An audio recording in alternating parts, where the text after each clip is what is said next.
नमस्कार। रसोई के रहस्य के इस नए दौर में आप सबका स्वागत है। We have gone through 2 seasons जिसमें कि हमने खूब सारी नई नई चीजें सीखी and we learned a lot of theory, काफी सारी चीजों के बारे में, मेथड्स ऑफ कुकिंग और ओरिएंटेशन के बारे में। अब हम पढ़ाई से थोड़ा सा हटके, थोड़ा सा ब्रेक लेकर कुछ इंटरेस्टिंग बातों की तरफ चलते हैं। हमारे साथ बहुत सारे ऐसे लोग हैं जो कि इस जर्नी में जुड़े हैं और जो ऑलरेडी हमसे पहले यहाँ पर रह चुके हैं। तो ऐसे लोगों के साथ बात कर क्यों ना जाना जाए कि उनकी जर्नीज कैसी रही, उन्होंने कहाँ से शुरू की अपनी बातें। तो ये रसोई के रहस्य का is going to be called experts talk.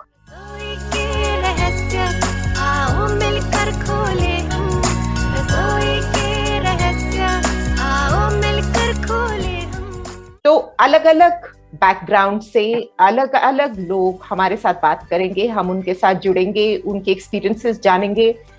आज हमारा पहला एपिसोड है जिसमें कि हम ऐसे 2 एक्सपर्ट्स के साथ बात करेंगे जो कि जिनसे आप सब ऑलरेडी परिचित हैं। एंड ये लोग ऐसे हैं जो कि ना ही एक्सपर्ट्स हैं बट दूसरों के लिए भी बहुत सारे काम करते हैं।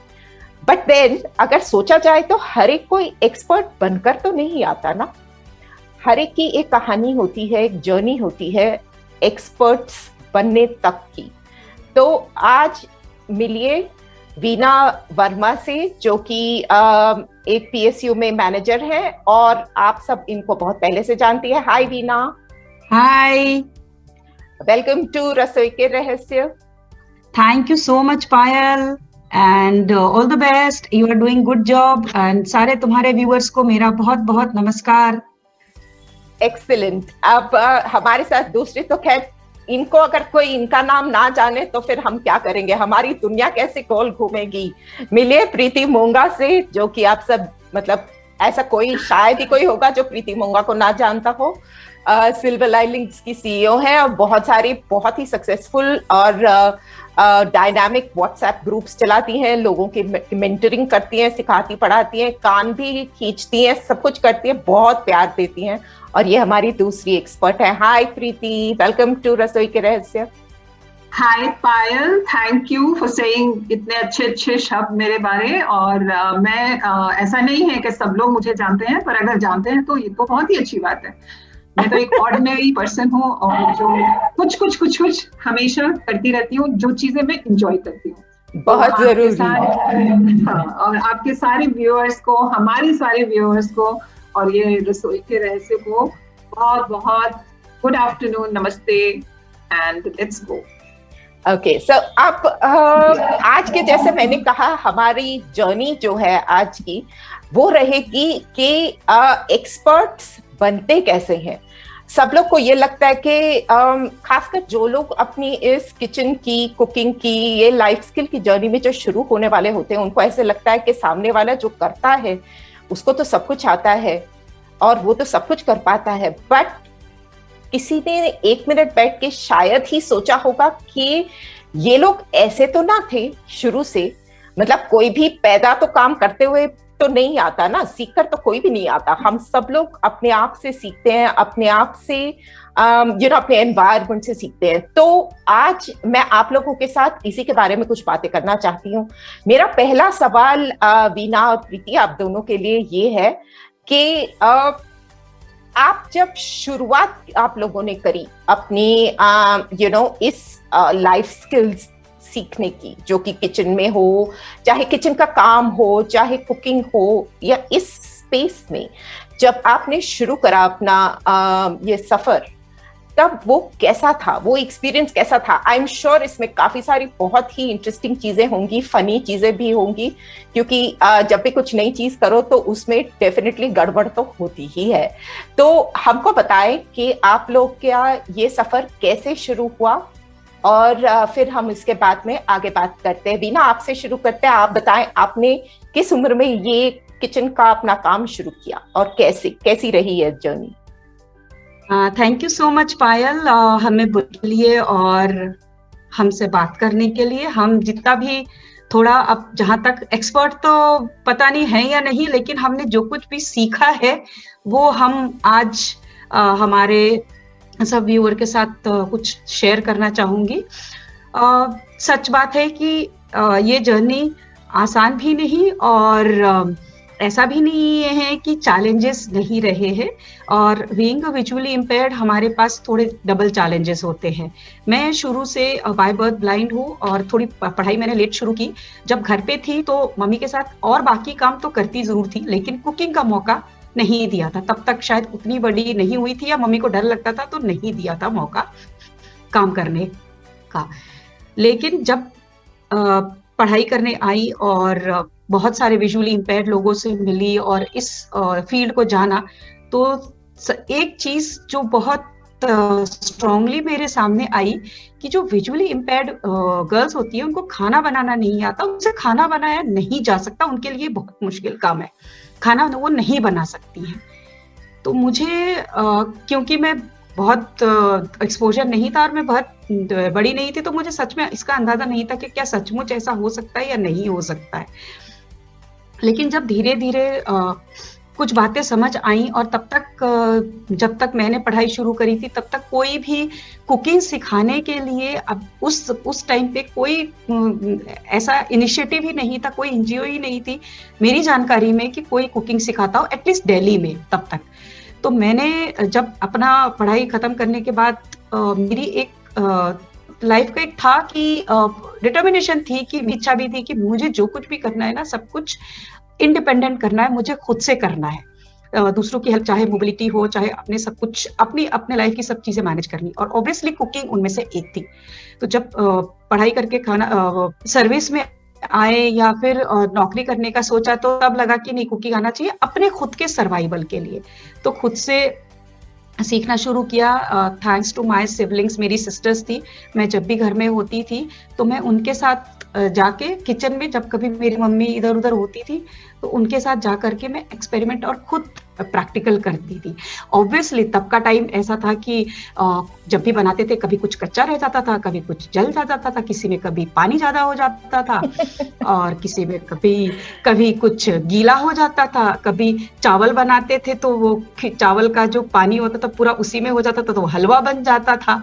तो ऐसी चीजें काफी हुई, कभी बहुत सारा तेल गिराया, कभी कुछ बहुत मजेदार किस्से होते थे तब का टाइम जो होता था। कभी मेरी सिस्टर को मैं बोलती थी, चलो तुम लोग काटो सब्जियां, मुझे बताओ कैसे काटते, तो वो उन सब चीजों में कभी हाथ भी काटा। बहुत ऐसी चीजें हुई है कि सब्जियां काटी तो हाथ भी कटा, चाकू नहीं पकड़ना आता था।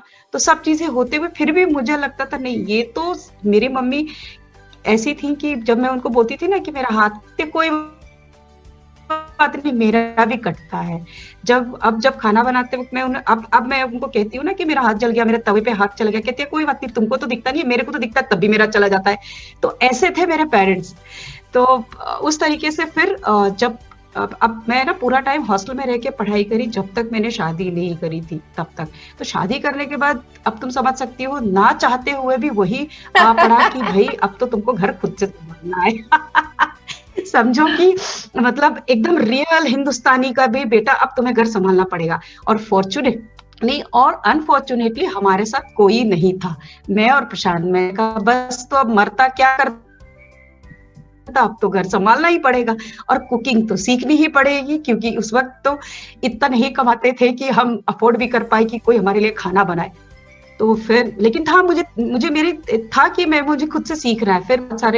फिर खुद से ही बनाना शुरू किया और थोड़ा कॉन्फिडेंस आया, तो अपने घर में जो सिस्टर्स या अपने फैमिली मेंबर्स के साथ, उनके साथ थोड़ा उनको खड़ा करके कि मुझे बताओ मैं जो कर रही हूँ वो कितना सही है, इम्प्रोवाइजेशन की कहाँ गुंजाइश है और कहाँ गलतियां हो रही है।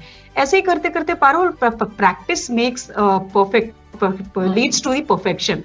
तो ऐसे ही हुआ, करते करते हो गया काफी हद तक। फिर जब इंटरनेट का टाइम आ गया, मतलब काफी पॉपुलर हो गया थोड़े, तो तब से फिर रेसिपीज देख करके थोड़े चीजें सीखी। मैं कभी भी उन लोगों में से नहीं थी कि हाय मेरे को कुकिंग करनी है, ये रेसिपी देखा तो आज ट्राई करो। ऐसे बहुत लोगों को शौक होता है, मैं उन लोगों में से बिल्कुल नहीं थी। मुझे अपने सर्वाइवल के लिए कुकिंग करनी थी। जब खुद आ गया तो आज भी मैं शौकीन में उतरी नहीं हूँ कि आज रेसिपी देखा बनाऊं, लेकिन हाँ, मैं बहुत सारे तरह का खाना अब बना पाती हूँ। चाहे तुम कहो साउथ इंडियन हो, चाइनीज हो, और ईस्टर्न साइड का बंगाली फूड हो, और नॉर्थ इंडियन हो, अब मैं बना पाती हूँ। लेकिन ये भी जर्नी बहुत मजेदार थी। फिर जब कुकिंग करते हुए जब किया ना, तो मेरे को ना था कि बहुत सारे चैलेंजेस आए कि मेरी मम्मी लोग ऐसे बर्तन यूज करती थी जो कि उनके हैंडल गर्म होने वाले होते थे, चाहे चाय का पान हो या फिर कढ़ाई हो। मुझे लगता था ये मुझे नहीं करना है, मुझे कपड़ा पकड़ के यूज ही नहीं करना, it's not safe and I didn't feel comfortable. तो उस प्रोसेस में मैंने बहुत रिसर्च किया। मैं दुकानों में जाती थी, मैं उनको बोलती थी कि मुझे ना ऐसे बर्तन दिखाओ जिसमें कि हैंडल जो हो वो हीट रेजिस्टेंट हो, ऐसे। तो वो दिखाते थे, ऐसे ही करते। डिवाइसेस मैंने एक्सप्लोर किए, मैंने यूटेंसिल्स एक्सप्लोर किए, फिर माइक्रोवेव, और ऐसे करते करते जब ये सब चीजें बहुत हद तक आई मेरे, मतलब जैसे मेरे कंट्रोल में आया, तो मुझे लगा नहीं, अब ये टाइम है कि जो लोगों की जो इम्प्रेशन है, जो थिंकिंग है ना, उसको चेंज करना है, कि लोगों तक मुझे सिर्फ पहुंचाना है कि ये काम हो सकता है। अगर मैं विजुअली इम्पेयर्ड 100% हूँ और मैं कर सकती हूँ, तो ये काम कोई भी कर सकता है, कोई लड़का लड़की कर सकता है। हम सब जानते हैं पारुल कि हमारे घरों में लड़कियों को फिर भी सिखा दिया जाता है और लड़कों को तो नहीं सिखाया जाता। और जहां बात आती है विजुअली इम्पेयर्ड की, तो लड़कों और लड़कियों में तो कोई भेदभाव नहीं है, कुछ भी नहीं सिखाया जाता। पेरेंट्स को डर लगता है और उनके साथ मतलब अलग तरह की जब भी वो फिर आते हैं अपने उनके पास जब ऐसे चैलेंजेस आते हैं, तो वो काफी हेल्पलेस फील करते हैं। तो मेरा पर्पस लाइफ का था कि मुझे दूसरों तक पहुंचाना है। तो फिर नाव इंडिया सेंटर फॉर वुमेन के साथ मैं जुड़ के मैं सिखाती भी हूँ, और रेडियो शोज पे भी मैंने किए हैं लास्ट ईयर बेसिक कुकिंग सिखाने का काम। तो ये तो मेरी यहाँ तक की जर्नी बहुत इंटरेस्टिंग जर्नी है। वही तो बात है ना, सब लोग को ऐसा लगता है कि मतलब वो डर कर वहां तक गाड़ी रुक जाती है, बस उसके आगे गाड़ी निकालनी जब हो ना, वो डर के प्लेटफॉर्म से जब तक गाड़ी आगे ना निकले तब तक की बात है। बस एक बार निकल गई तो फिर तो फराटेदार, फिर तो फटाफट चालू हो जाती है। बताइए प्रीति, आप मुझे बताइए, आप तो हम लोग सबसे सीनियर है, आपने तो बहुत सारे खेल खेले हैं और बहुत लोगों को मतलब ले के आज के दिन भी, और आपने अपने बच्चे खुद विजुअली इम्पेयर्ड होकर पाले हैं। एंड तो आप बताइए, how was it for you? जब आपने शुरू किया तो आपका कैसा रहा? पायल, मैंने शुरू नहीं किया।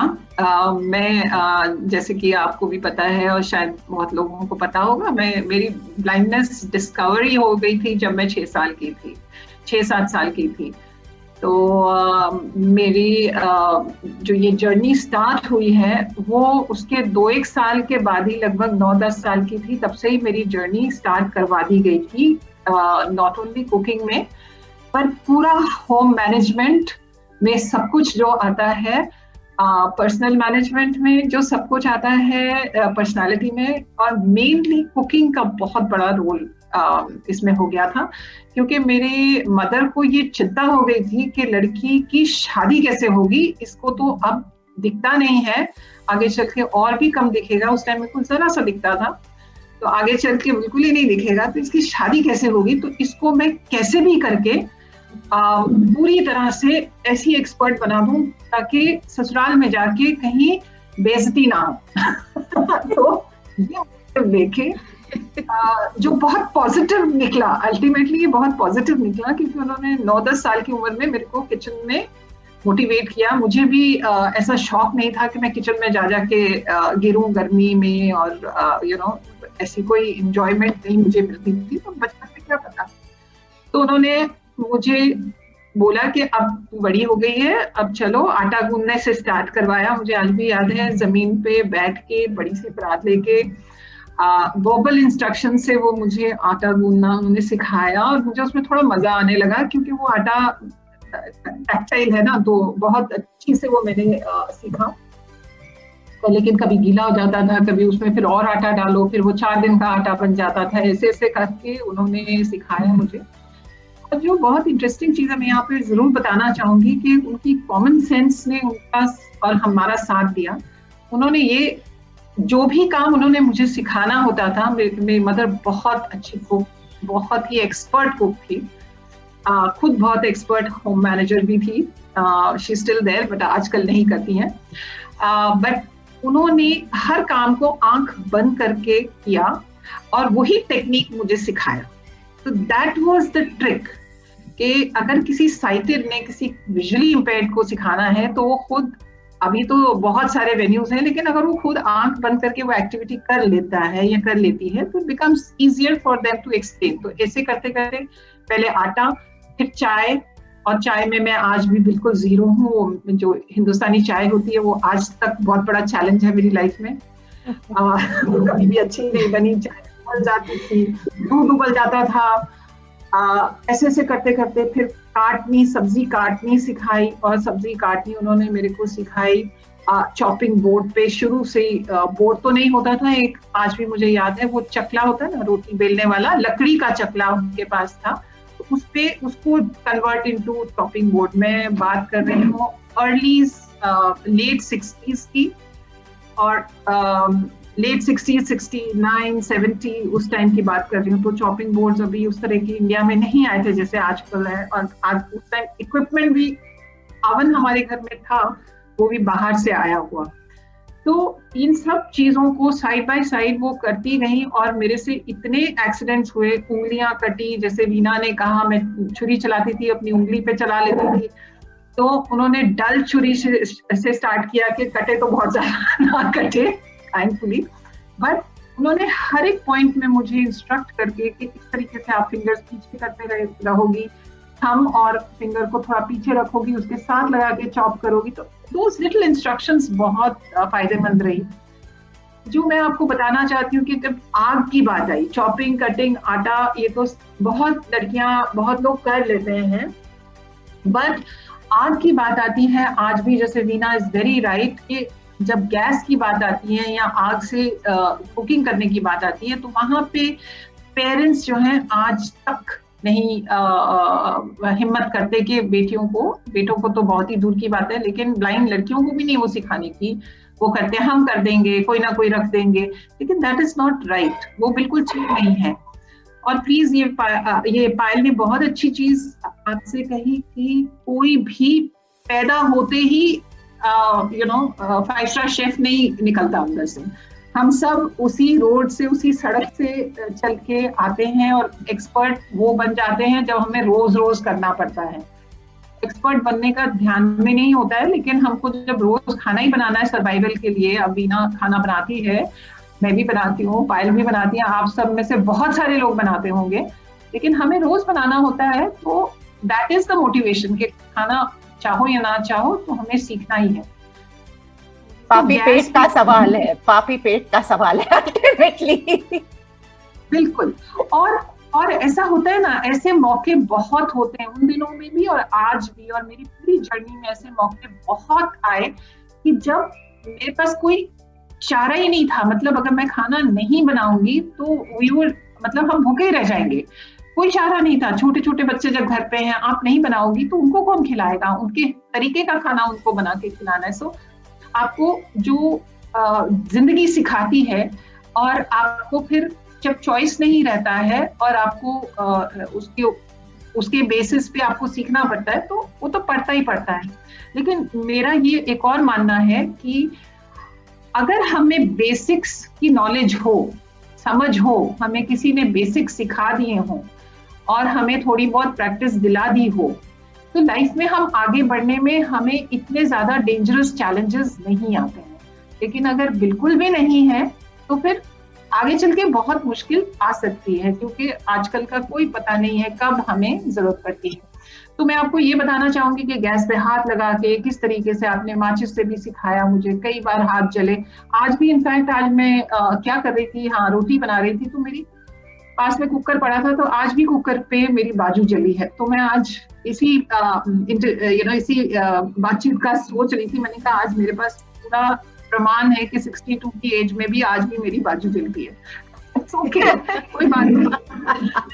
So every day is a learning, every day is an experience. जो बात आप कह रहे हो एकदम सही है कि बेसिक्स, मेरा भी बहुत फर्म फेथ यही है कि अगर आप बेसिक्स किसी को सिखा दो किसी भी चीज में, उसके आगे करना आसान, बहुत आसान हो जाता है। और प्रैक्टिस मेक्स परफेक्ट, जैसे बीना ने कहा एकदम सही है, जब तक करते जाओ, रोज करते जाओ और ऑटोमेटिकली आ जाता है। अच्छा, ये तो हमने आपके बैकग्राउंड्स जाने। अब ये बताएं कि जब अब कुछ मतलब कॉन्फिडेंस हमको देना है अपनी ऑडियंस को कि आप भी, हमने ये तो एस्टैब्लिश कर लिया कि शुरू से आपने धीरे धीरे सीखा, तो अब कुछ ऐसी चीज बताएं हमको जो कि पहली बार सोचा तो था कि बहुत कॉन्फिडेंस से कि ये तो बहुत ही आसान है, इसका क्या है, ये तो हम खाते भी हैं और बनाते भी हैं, बनाने गए कुछ और बन गया कुछ और। ऐसे कोई एक्सपीरियंसेस हो तो शेयर करें। प्रीति, आप बताएं पहले हमको। बिल्कुल, और ये मैं आपको बता रही हूँ, ये मैंने जो ऐसा वाला मजेदार एक्सपीरियंस जो मेरी लाइफ में हुआ था, ये हुआ था जब मैं अबाउट 19, आई वाज अराउंड 18 साल की थी। हम लोग गोवा में थे और वहाँ पे मेरी मदर हॉस्पिटलाइज्ड हो गई और घर पे जो मेड्स थी वो भी अनफॉर्चुनेटली नहीं थी मेरी हेल्प करने को। तो मैंने सोचा कि आज मम्मी को भी खाना भेजना है, तो मैंने कहा सुबह सुबह क्या किया जाए, दही मिला मुझे फ्रिज में, मैंने कहा चलो कड़ी बनाते, ये तो फटाफट बन जाएगी। अब यहाँ पे मुझे समझ में एक बात आई कि इंस्ट्रक्शन के नीचे मैं बना रही थी कड़ी, वो तो बढ़िया बनती थी। तो मैंने अभी प्रॉबेबली ध्यान नहीं दिया होगा, तो दही को मैंने पानी डाल के लस्सी बनाई और उसमें 4-5 मुट्ठी भर के बेसन डाल दिया। दही होगा लगभग मैक्सिमम आधा किलो दही होगा, उसमें 4-5 मुट्ठी पानी डाल दिया, तड़का लगा दिया, सब पता, बड़ी अच्छी खुशबू भी आ रही है। लेकिन जैसे वो बॉयल हुआ, वो एकदम मतलब हलवा टाइप बन गया। ये क्या हुआ, हलवा कैसे बन गया? वो थिक हो गया, इतना गाढ़ा हो गया। फिर मैं उसको पानी डालती गई, जैसे पानी डालूं तो फिर वो बर्तन छोटा हो रहा, फिर भी गाढ़ा हो रहा। मैंने बर्तन बदला, बड़ी कढ़ाई। उसके बाद जैसे पानी डालती जाऊं, उसमें से टेस्ट खत्म हो गया। फिर उसके मैंने कहा अब क्या किया जाए। अब उसमें आइडिया आया कि ठीक है, खट्टा क्या होता है, आमचूर डाला, फिर उसमें आमचूर डाला, फिर और मसाले डाले। तो लेकिन वो कढ़ी, आपको क्या बताऊं मैं, आई थिंक वो 5 लीटर की कढ़ाई थी, वो पूरी भर गई। खाने वाले हम 4 लोग। अब क्या किया जाए, मम्मी को तो मैं बता नहीं सकती, पकौड़े भी थोड़े थे, कम थे। मैंने आलू काटे, आलू को इतना मुझे समझ थी कि आलू को एक स्टीम देके आप डालोगे तो आलू नहीं तो गलेगा नहीं, तो वो डाले बीच में। अब इतनी कड़ी का क्या किया, तो हम लोग इलेक्ट्रिसिटी कॉलोनी में रहते थे, मैंने गार्ड भैया को बुलाया, एक एक डब्बा भर के सारी कॉलोनी के पास जितने लोगों के पास मैं भेज सकती थी कड़ी बनाई सब। उस दिन का लंच प्रीति के नाम। 1 किलो दही में 1 मुट्ठी से ज्यादा आप बेसन नहीं डालेंगे। I still remember it today. उसके बाद आई बिकेम अ कड़ी एक्सपर्ट। तो मतलब जब तक हम ऐसी स्टूपिड गलतियां नहीं करेंगे, तब तक खुद से नहीं करेंगे। खुद बीना का एक बहुत पॉजिटिव पॉइंट ये है कि उस खुद से वो शी हैड नोबडी, तो शी हैड टू, और वो भी गलतियां करके इंसान को दिमाग में बात अटक जाती है। तो ऐसे ही हम लोग एक्सपर्ट बनते हैं। एकदम सही। बीना, आप बताएं, क्या आपका कोई ऐसा एक्सपीरियंस इंटरेस्टिंग वाला रहा हो? कई सारे इंटरेस्टिंग है। एक है तो बहुत सारे प्रीति, पायल, लेकिन अभी मैं जो शेयर करती हूँ, हमारी जब शादी हुई तो हमारे घर पे लोग आने वाले थे, ठीक है। तो जो मेरी सिस्टर इन लॉ है, उन्होंने कहा, जिनको हमने बुलाना था, उन्होंने कहा कि थोड़ा ना वो ज्यादा खाते हैं, ठीक है, तो तुम ध्यान रखना, क्योंकि भाई बताना होता है कि कौन कितना खाएगा, मतलब वो लोग थोड़ा ज्यादा खाते हैं, तो जो भी बनाओगे तुम बहुत थोड़ा ठीक ठाक क्वांटिटी में बनाना। मैंने कहा ठीक है। तो मुझे स्वीट डिश बनाना था और मैंने सोचा आसान और थोड़ा इजी वे में बनेगा सूजी की खीर, ठीक है। तो सूजी की खीर बनाना है, तो अब मैंने पहले खाई बहुत बार थी और स्कूलों में भी हलवा सब खाते, मैंने कहा ये तो क्या है, आसानी से बन जाएगा। हाँ, तो मैंने क्या किया कि मैंने कहा यार दीदी ने कहा है कि ज्यादा बनाना है, तो मैंने कहा ठीक है ज्यादा बनाना है, मतलब 1 किलो तो मैंने लिए है सूजी। और मेरे पास बहुत बड़ा पतीला था, ठीक है, बहुत बड़ा, उसमें मैंने डाला, अच्छा मैं दूध डालती गई, वो बनता गया। तुम सोचो वो लगभग 10 किलो का पतीला होगा बड़ा सा, उसमें मैं बनाती गई, बहुत सारा बना। वो इतना ज्यादा बन गया कि जैसे आप मैम ने कहा कि मैम ने तो बांट भी दिया, मैं तो बांट के भी थक गई। फ्रिज में रखा और वो खत्म ही नहीं हुआ। अल्टीमेटली मुझे 1 किलो खीर, समझ सकती हो कम से कम 50 लोगों का वो स्वीट डिश रहा होगा, क्योंकि सूजी तो बहुत ज्यादा फूल जाता है। तो उसमें इतना दूध डालती गई, वो जितना डालो वो ठीक होता जाए, जितना डालो ठीक होता जाए। मैंने कहा यार कंसिस्टेंसी नहीं आ रही उसकी। तो उसमें ड्राई फ्रूट कुछ डाला और चीनी भी ऊपर से। मैंने कहा यार तो हद ही होगी, वो कितना खाएंगे, और तब भी वो खाया। एटलीस्ट ससुराल में लोग तो खुश रहेंगे कि हाँ देखो नई बहू ने खूब सारा खाना बनाया। और अनफॉर्चुनेट बात वो थी कि उस दिन वो आए ही नहीं। इससे अनफॉर्चुनेट। अब मेरी छोटी सिस्टर थी, मैंने कहा यार अब क्या करें इनका हम। तो बस हमने बहुत ऊपर नीचे दाएं बाएं मेड बांटा, घर बाहर सब जगह, तब भी बचा रहा। 3-4 दिन रखा, उसके बाद तो भैया कोई चॉइस ही नहीं थी फेंकने की। अब तो मुझसे कोई खाना 2 लोगों का भी बनवा ले, 1 का भी बनवा ले और 10 का भी बनवा ले। बस एक गलती से बात पता चल जाती है। Exactly.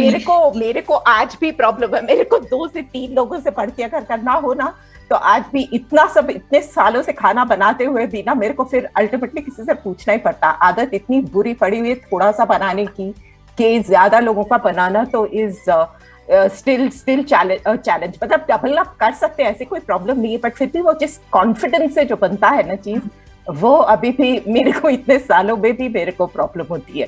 तो ये तो इंटरेस्टिंग बात ही रही। अब आई लाइक टू नो कि हमारे जो जैसे आप लोग सिखाती हैं लोगों को, तो उस जर्नी का कैसा रहा? मतलब जो किस किस तरह के लोग, किस किस तरह की सोच, किस तरह के हर्डल्स, बिकॉज जैसे वीना ने भी कहा और प्रीति ने भी कहा कि ज्यादा करके सब कुछ जो एक चीज जो मोटिवेट करती है हमको, फियर है जो हमको वापस पीछे रोकती है, वो भी फियर है। तो आप लोगों के आई एम श्योर एक्सपीरियंसेस में रहा होगा कि पेरेंट्स के साथ भी और उनके गार्डियंस के साथ भी जिनको सिखाना पड़ता हो। तो वीना बताएं, आप NAB में भी सिखाती हैं और अभी भी सिखाती है, पहले भी सिखाती थी, तो कैसा, मतलब एक ब्रीफ में हमको बताइए कि किस तरह के चैलेंजेस होते हैं और आप क्या करती हैं उनको कन्विंस करने के लिए।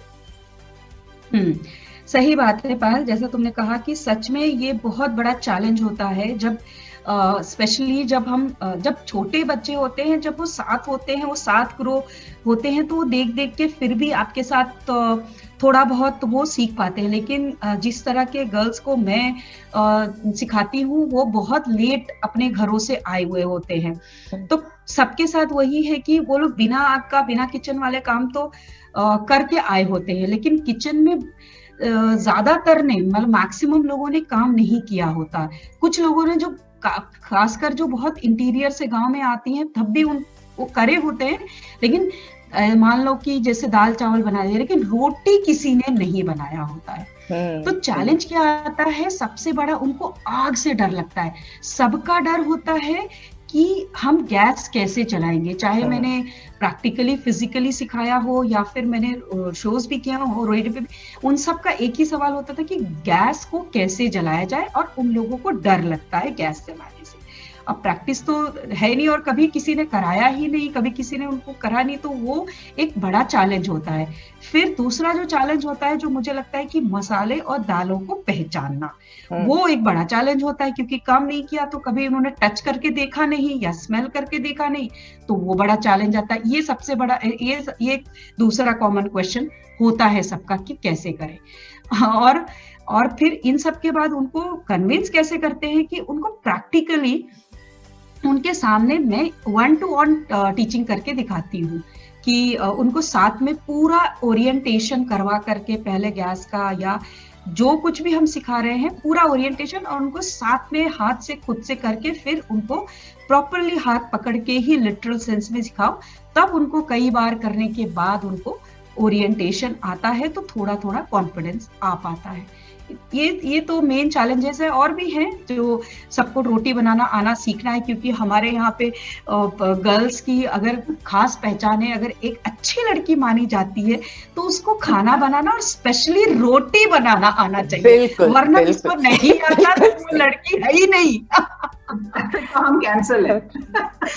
हाँ, फिर तो हम कैंसल हैं। ट्रू। और आपका क्या, आप बताएं प्रीति, आपने शुरू तो अपने बच्चों के साथ किया था, your journey way of teaching began with your children, और आगे चल के अब तो आप बहुत लोगों को मेंटर करती हैं, तो आप बताएं how has it been for you? देखिए, ऑब्वियसली जब घर पे बेटी और बेटा, मेरा एक बेटा और एक बेटी थी, तो इंडिपेंडेंटली वही बात होती है कि अब मुझे सिखाया गया बचपन से, और हमारे पंजाबी फैमिलीज में तो बहुत इसको, इनफैक्ट इंडिया में आई थिंक हर जगह बच्चों को सिखाना एक उस जमाने में तो था कि भाई लड़कियों को और लड़कों को भी, तब लड़के भी ऐड हो गए थे मेरी तरफ से। तो मैंने अपने बच्चों को अपने तरीके से सिखाया, जैसे मैंने सीखा था, और मैं उनको वैसे ही सिखाया, उनका हाथ पकड़ के, और उनको बोलती थी कि देखो, क्योंकि अगर ज्यादा बोलो बच्चों को तो देखो तो वो आधा टाइम दूसरी तरफ इशारे कर रहे हैं, तुमको देखते नहीं है। ये भी बहुत बदमाश बच्चे होते हैं, there's a blind mother alone at home, अकेली माँ को दिख नहीं रहा और तुम जो मर्जी करते रहो, हाँ जी कर रहे हैं, और वो बहुत स्मार्ट होते थे। Yes, true true. हाँ, मेरी तरफ मुंह करके बोलेंगे हाँ जी, और फिर उनको दूसरा काम, पर मम्मी आप समझ कैसे लेती हो कि हम अटेंशन नहीं पे कर रहे हैं? अब जैसे मैं वीणा पकड़ के सिखाती हूँ, मैं उनको भी हाथ पकड़ के सिखाती थी, ताकि don't have a choice, मतलब भागने का चॉइस नहीं। बेटे को तो बाकी काम में भी, लेकिन ये वो हमेशा फिर ये कहेगा, एक दिन उसको बोला आप डस्टिंग कर दीजिए, वो बैठे हैं कपड़ा लेके गाना गा रहे हैं, क्यों नहीं कर रहे हैं? हमारे यहाँ लड़के काम नहीं, ऐसे किसने बोला? तो हमारे यहाँ लड़कों को जो काम नहीं करते खाना नहीं मिलता है, उसको बहुत फूडी था शुरू। So, जैसे बच्चों को हाथ पकड़ के मैंने खुद ही सिखाया, खुद ही गैस पे स्टार्ट किया, और ना चाहते हुए भी प्लस फिर मेरी मदर ने भी मेरी डॉटर को इंस्ट्रक्शन दिया, तो वहाँ पे उनकी बीच में हेल्प मिलती गई, और आज वो बहुत अच्छे फुलके बनाती है, तो she is a proper girl. मैं फुलके आज भी अच्छे नहीं बनाती, तो वहां से शुरू किया मैंने बच्चों को सिखाना, अपने बच्चों को। फिर पेरेंट्स को मोटिवेट करना शुरू किया। बहुत सारी ब्लाइंड लड़कियों के और ब्लाइंड लड़कियों के इनफैक्ट पेरेंट्स को मैंने mission of charity eye hospital में जॉब करती थी, तो मेरे पास न्यूली ब्लाइंड पेशेंट्स आया करते थे, तो उनके पेरेंट्स को मैं मोटिवेट भी करती थी, और ये शुरू से मैं उनको बोलती थी कि बाकी सब आप करिएगा, लेकिन बच्ची को या बच्चे को इंडिपेंडेंट बनाना जरूरी है। अपने लिए पानी भरने से शुरू करके I have to instruct them and follow up कि आप किया है कि नहीं किया है। कुछ बच्चियां मेरे घर पे भी आई हैं, तो जैसे वीणा ने 1-on-1 उनको सिखाया, तो मैंने पूरा अपना किचन का मेरा जो सेटअप है वो उनको दिखाती हूँ कि इस तरीके से किचन आप सेटअप करेंगे तो आपके लिए ठीक होगा। So it's my kitchen is a blind women's kitchen और ब्लाइंड पर्सन्स किचन। तो यहाँ पे सब कुछ सेट है, I use it as a demo. In fact शिक्षा में भी हमारा जो किचन है that is also setup for a visually impaired girl और a student to come and learn. तो सिस्टमैटिक किचन सेटअप, फिर उसके बाद सिस्टमैटिक चॉपिंग, तो हाथ पकड़ के ही हम लोग सिखाए हैं। पर अब मैं क्या कर रही हूँ, अब through voice, through question answers, through webinars, through personal phone calls, जैसे भी लोगों को समझ में आता है, जिसको सीखना होता है वो मेरे से कनेक्ट करता है, तो step by step I guide them, then वो चैलेंजेस लेके वापस आते हैं। सो आई थिंक टेक्नोलॉजी ने भी बहुत फायदा किया है, so that I can reach out to people across the country, in fact internationally as well. तो ये बहुत अच्छा तरीका है। मैं कोशिश ये करती हूँ कि अगर कोई साइटेड हेल्प अवेलेबल है उनके आसपास, तो वो भी उनको इन्वॉल्व करा जाए और उनको भी मेंटर करा जाए। तो that is the way I teach. But एक चीज जरूरी है कि एक चीज मैं मानती हूँ कि जो एक साइटेड पर्सन 2 बार या 3 बार देख के सीख जाता है और 2 बार 3 बार प्रैक्टिस करके सीख जाता है, for example chopping a good onion, slicing N onion, प्याज को अच्छी से काटना, वो चीज मुझे और आपको अगर हमने उसी तरीके का काटना है तो कम से कम 1000 प्रैक्टिस तो चाहिए, तब वो जाके तो हमारा है। हाथ उस तरह से चलेगा। वो तो है। पुट इन प्रैक्टिस, प्रैक्टिस नहीं Yes. करेंगे तो नहीं होगा। नहीं हो। एक चीज को अगर आप सोचे कि 4 बार करके हाँ 5वें बार मैं अपने आप कर लूंगी, but by the time we don't know, because कौन सा चैलेंज आने वाला है ये हम देख के नहीं बता सकते हैं। जब तक हम वो मिस्टेक्स नहीं करेंगे, 4 दिन कप में चाय या दूध आराम से घुस गया, 5वें दिन आप देखोगे वो कप में तो गया 2 घूंट, बाकी सारी शेल्फ में फैला हुआ है। हमें समझ नहीं है कि मैंने अपनी रिस्ट को जरा सा इधर किया तो वो फैल गया। वो तभी समझ में आएगा जब क्लीनिंग करनी होगी। एकदम सही। हाँ, वो गलती करनी जरूरी होती है, जब तक गलती ना करो तब तक मतलब ऐसा वो एक ओवर कॉन्फिडेंस सा हो जाता है कि हाँ ये तो हमने तो सब कुछ सीख लिया, बट जिस दिन हाथ जला उस दिन यू रिस्पेक्ट फायर, उस दिन आपको पता चलता है कि हाँ ये काम हमें देख के करना चाहिए, और जितना कॉन्फिडेंस मुझ में है वो कॉन्फिडेंस काफी नहीं है, और उसको प्रैक्टिकली भी मुझे उससे सावधानी बरतनी पड़ती है। So one piece of advice आप दोनों से वीना बताएं कि आप सुनने वालों को पेरेंट्स भी होंगे और दूसरे विजुअली इम्पेयर्ड भी होंगे, साइटेड लोग भी होंगे, what is your one piece of advice कि किस तरह से हमको कोशिश करनी चाहिए कि अपने बच्चों को, चाहे वो कंजेनिटली ब्लाइंड हो या रीड ब्लाइंड हो या साइटेड ही क्यों ना हो, उनको किस तरह से गाइड करना जरूरी है? आप बताएं, फिर प्रीति आप बताएं हमको। हाँ, जो अगर ब्लाइंड है तो मेरा यही एडवाइस होगा, और मैं जब भी काउंसलिंग करती हूँ या पेरेंट्स से मिलती हूँ या गर्ल्स को मिलती हूँ, मैं यही बोलती हूँ कि ब्लाइंड हो है कोई बात नहीं, आपका जो एक मेन ऑब्जेक्टिव होना चाहिए उसको इंडिपेंडेंट बनाना। इंडिपेंडेंट बनाने में हर चीज आता है, होम हो, खुद का मैनेजमेंट हो, और कुकिंग तो है ही। तो कुकिंग जो सब लोग डर के नहीं सिखाते हैं, डर तो हर चीज में है। आप अगर साथ रह करके उनको सिखाएंगे, अपने गाइडेंस में अपने साथ ले करके, तो कोई दिक्कत नहीं आएगी। अगर पेरेंट्स से, घर से अगर कोई सीख के आता है ना, उसका कॉन्फिडेंस लेवल अलग होता है, क्योंकि उसको पता है कि मैं ये मैनेज कर सकता हूँ। उसके पेरेंट्स चाहे लड़का हो चाहे लड़की हो, हर किसी को सिखाना ही चाहिए। अब आज जो हमारे सामने सिचुएशन है, ये अनप्रेसिडेंटेड सिचुएशन, किसको पता था, कब पता था कि ऐसा आएगा?